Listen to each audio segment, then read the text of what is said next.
Today, I want to revisit a part of Tibetan Chinese history that has been largely overlooked, yet is essential for understanding the relationship between Tibet and the Manchu Empire. The institution of the Tibet Representative Lama in Beijing, known historically as the Chankya Katuktu. When Western and Chinese scholars discuss modern Tibetan history, they often focus on the Manchu Imperial Commissioner in Lhasa. Some now call them ministers resident in Tibet. But in doing so, they ignore the equally important counterpart, the Tibetan Representative Lama stationed in Beijing. If we genuinely want a fuller and more accurate understanding of Tibet-China relations, we have to restore this missing piece. Historically, the bond between Tibet and the Manchu Empire rested on what Tibetans call the Lama-patron relationship.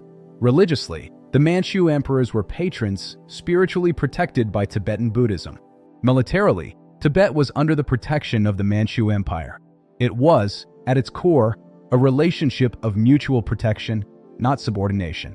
After the fifth Dalai Lama visited Beijing in the 1650s, Tibetan Buddhism became the Manchu Empire's state religion.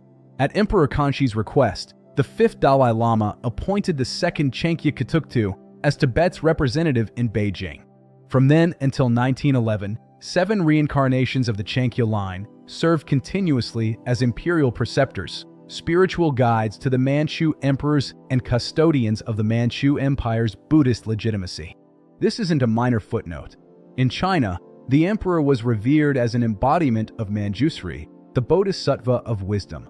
That status, bestowed and affirmed through Tibetan Buddhism, helped the Manchu rulers stabilize their authority in a predominantly Chinese empire.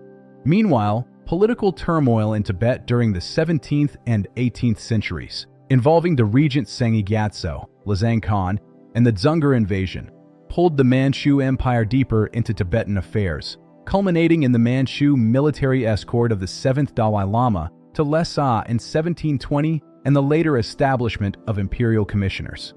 But even then, the Manchu Empire was primarily concerned with legitimacy, especially the recognition of Dalai Lama and Panchen Lama reincarnations, because their own spiritual authority depended on it. When we shift our view to the international stage, the picture becomes even clearer.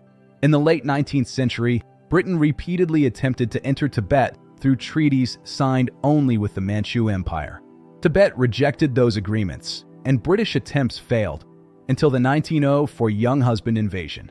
The Anglo-Tibetan Convention that followed marked the first Western recognition of Tibet's ability to sign international treaties. Even the Manchu Empire government later acknowledged its validity.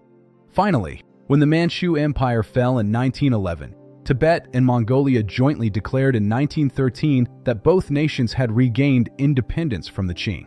No major powers of the time challenged that statement. So if we genuinely want to understand the history of Tibet-China relations, we must look at the whole picture. Not only the Qing's presence in Lhasa, but also Tibet's presence in Beijing, embodied in the Chankya Katuktus. Only then can we build a more balanced and historically accurate foundation for Tibetan-Chinese dialogue today. Thank you.